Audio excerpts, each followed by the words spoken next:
Turning Point USA just finished its second college campus event since Charlie Kirk's assassination.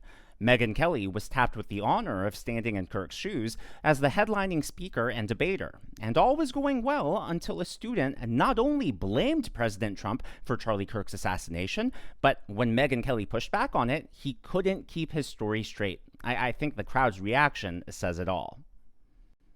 Why you support a president who contributes to the rhetoric that got your friend Charlie killed. We saw his rally recently. He said, "I hate my enemies." Stephen Miller said similar things. How can you support him when he contributed to what got Charlie killed? Assumes facts, not evidence. What you said is not true. 70% of political violence is committed by Republicans. Okay. Look it up. That's not true. DOJ just pulled it. The DOJ just pulled it from their website. DOJ just pulled the study from their website because they're delusional. That's not true because they just pulled it. Look it up. Once you pull DOJ pulled it from their website. Once you pull the crazies out of there, it is overwhelmingly left-wing violence. Google it. We have had every single person in the audience. Google it right now. You know, this is how we get here. So first of all, let me take on the first part of the premise of your question, that it was President Trump's rhetoric that led to an assassin killing our friend Charlie Kirk. That's a blatant lie. It's a defamatory blaspheme, and it's inappropriate in this setting. That's not what I said. We know. Yes, it is. No, I said he contributed to the political atmosphere. Well, then you have no point. Tension. Then your point is utterly empty. Contributing to the atmosphere. This guy was let's just make clear. This guy was motivated by leftist ideology. We know it from the bullet casings. We know it from the Utah governor. We know it from his own mother. So yes, we do. Let's be really clear on that. Even if that's true, so then you're saying because, let's say this guy's a leftist, even if that's true, does that make it okay for the sitting president of the United States to incite violence against liberals? The President of the United States has not accepted violence against liberals. The President of the United States made a joke at the Charlie Kirk Memorial, which was funny and self-deprecating. It was on the heels of Erica Kirk saying she, in an extraordinary moment, forgave her husband's killer. And let me finish. And then President Trump got up and making a joke, playing off of what Erica said. He said, "We disagree. I need to do better. Erica's going to try to convince me, but I'm in a different place." And that's completely normal for a politician to be thinking about his political fights. And by the way, Trump has every right to loathe his enemies. They tried to put him in jail for the rest of his life. They tried to bankrupt him. They tried to put his family in jail. And they tried to kill him. Criminal. Jack Smith. Wait. Okay, now you go. Thank you for your time. So he ended up walking away. Obviously, he gave up on the debate, and the crowd started booing, started heckling him, but Megyn Kelly came to his defense, and she said, hey, it's okay if people come here to disagree. And that, don't forget, is the whole point of Turning Point USA, right? To debate people who disagree with you, to make sure that that conversation is always going on. Now, she was pointing out the facts that I've been talking about on this channel, that most of you have been following all about this case. We all know now that this guy definitely had left-leaning ideologies. We know about the bullet casings, but the fact that this guy is even trying to blame President Trump, it really tells you that even though the mainstream media is diminished, they still have an incredible power over the narratives, over the beliefs, over the facts that half the population believes. And that's why it's so important for people like Jimmy Kimmel to be held to account, to be responsible and accountable for the words that they say, that they broadcast on public airwaves. I mean, the fact that he was so flabbergasted and unsure and doubtful when Megyn Kelly was just giving facts about the shooter tells you all you need to know about the leftist ecosystem, the echo chamber that they're in. They are just, I mean, I would not be surprised if that was the very first time that he was exposed to those facts, and that's why he reacted the way he did. Oh, maybe that's true. What do you mean maybe it's true? Did you not watch the press conferences for yourself? Did you not cross-check and read various news articles to figure out what's actually going on here? And last but not least, the fact that he didn't understand President Trump's joke about hating his enemies tells you that the left not only does not have a sense of humor, but they take things out of context. If he had watched the ceremony, if he had watched the memorial for himself and seen the context in which President Trump made those remarks, it would have been very clear what he was saying. It would have been very clear that it was a self-deprecating joke, but instead he somehow framed it as if President Trump is trying to incite the country to violence. It just doesn't make any sense. Well, unfortunately, there were many protesters that were at Virginia Tech before Turning Point USA showed up, but they exposed themselves as they usually do. Just pay close attention to their chants, pay close attention to the guy leading the chants and what he's looking at as he's screaming into this bullhorn. No justice, no peace, no racist police. No justice, no peace, no racist police. No justice, no peace, no racist police. No Trump, no KKK, no fascist USA. No Trump, no KKK, no fascist USA. No Trump, no KKK, no fascist USA. We say pro-choice. They say no choice. We say pro-choice. They say no choice. We say pro-choice. They say no choice. We say pro-choice. So in case you missed it, the guy leading the first chant into the bullhorn was reading his phone as he was saying the same chant over and over and over again. Yeah, so organic, so authentic. You mean it so much that you have to read your script. Now, look, I get that they had a multitude of pre-planned chants. That was very clear. But when you're repeating the same thing for several minutes before you switch on to another chant, you should be able to say it from memory, especially if you are getting a college education. I mean, your brain cells should be working. And also, I would just like to point out that those chants really had nothing to do with Turning Point USA. Like, no racist police? Are you accusing Turning Point USA of being racist police? I don't get how this all fits in together. Maybe they're just assuming that everyone who's attending this event believes the same thing. Maybe they're all racist. Maybe they're all police. I don't even know what the point of these chants were. Well, much to the chagrin of those protesters, Charlie Kirk's legacy and influence continues to grow and move forward as Turning Point USA continues to tour across the country. But it's not just Turning Point USA. Many normal people, just like you and I, and when I say normal, I mean everyday people, are inspired by Charlie Kirk's love for debating and his exchange of ideas. One of those people is Cam Higby, who took it on himself to start touring college campuses just like Charlie Kirk. He brought one of his friends with him, and they visited an HBCU, a historically black college and university. Well, when they were there, they didn't go there to harass or insult or shout racist comments. No, they went there to debate, to exchange ideas. And, well, when the students found out what was happening, let's just say it involved the police. Like, what would that be? Hey, you can't don't do that. Come on. Yo. Oh, you better not, boy! You better not! Okay.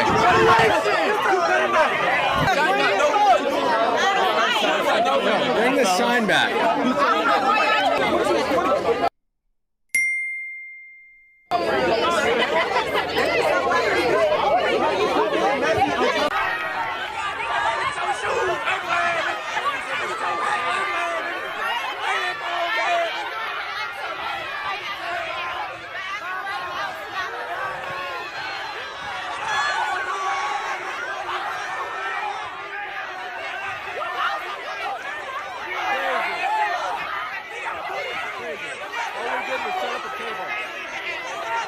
We're gonna do like a little end live pre-game or post-game situation here. We have 500 people watching.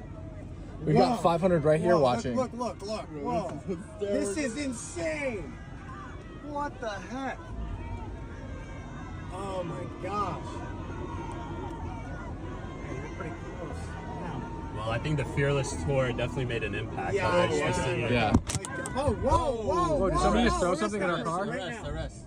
They just tried to hit the car. My gosh. I think Horace is still out there trying to make sure the car is safe. Thank you guys. Appreciate it. So they ended up, as you can see, the protesters were blocking their way out. They actually started throwing objects at the car, and then another car actually parked in front of them in the parking lot, so they couldn't even leave, and they were trapped with the crowd all around them. Now, this started going viral all over social media, and a black academic actually commented on this, and she was basically accusing them of being racist and said, "Why are you," in her words, obsessed with us. Yeah, they're so obsessed with black people and trolling black people and being racist towards black people, and that's why they went to this HCBU. That's what she said. That's not what I'm saying. That's what this academic said.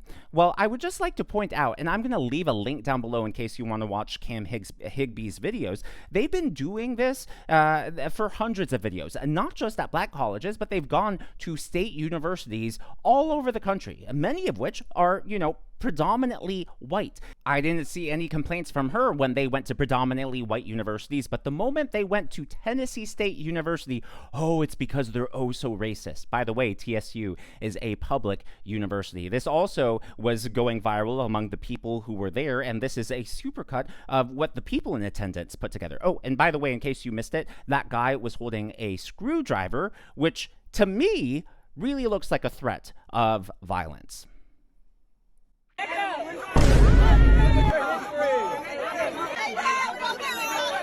You called the East primitive, but what? We created y'all knowledge. We created y'all science. We created y'all math. Y'all didn't do besides steal. Y'all didn't do anything to your You guys didn't make shit. You guys touch children. You guys showing them the door. We walking them to the door, y'all. I don't even know how they got on campus. We gonna figure that out, but I don't know. They need to get like a penalty or something because sending them off. So TSU ended up releasing a statement on all of this, and it's just as bad as the reaction of those students. Today, a group of individuals unaffiliated with Tennessee State University appeared on campus without prior notice. In accordance with university policy, any demonstration or protest activity requires advance approval and permitting. Campus police and staff responded promptly, and the individuals were escorted from university grounds without incident. At all times, TSU students conducted themselves in a professional and respectful manner. No comment. I think that statement and the video we just saw speaks for itself. By the way, as a public university, I personally believe that it is a public institution, which also means that it is a public forum for speech and debate and the exchange of ideas. Apparently, TSU does not believe the same. In case you're wondering for what this discussion, what this debate looked like, this is how it started off before the mob showed up to chase them away. So what part of our systems is for people of color? All of it. The entire system is for everybody. Anybody who's an American citizen. So you feel like there's nothing. So you feel like everybody is equal. Yeah. I mean, everybody's equal in their rights, but not everybody's obviously equal in their, what they have. Like, I grew up in a double wide trailer. He grew up in Boca Raton, so, we didn't grow up equal. We're both white. I mean, he's a Jew, so that's probably why he grew up in Boca Raton. But so we're not equal in what we possess as we start always, but we are equal in what we're allowed to do, our opportunity. Can I ask you? Do you think that there's any law that allows me to do something that you can't do, for example? I don't think there's any laws that say that you can do something that I can't. But then again, this system can't be ignored. Like, we can't just say it does not exist because there are countless examples of it existing. Maybe just one example of what you're talking about. So what's wrong with the system that allows, I guess, racism to be systemic or institutionalized? I mean, I would argue the opposite. Like, again, we have civil rights acts on top of civil rights acts in addition to the... Again, I'm going to leave a link to their channel down below. As you can see, very respectful, and nothing, I think, was inciting violence on their end. And look, I know there are going to be some people who say, well, they should have gotten a permit, they should have gone by the rules.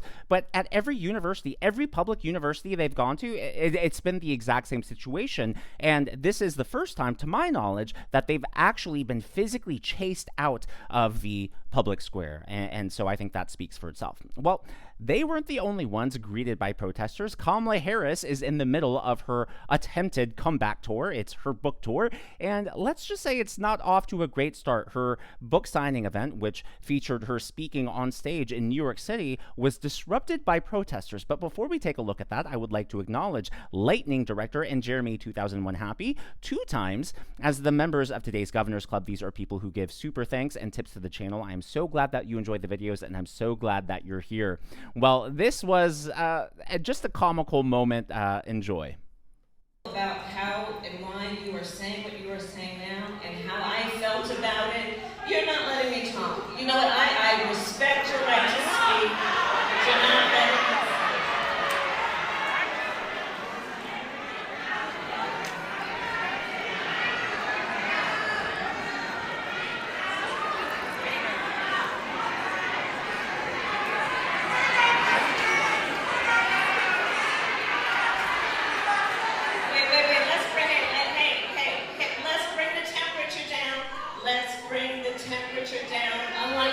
President of the United States.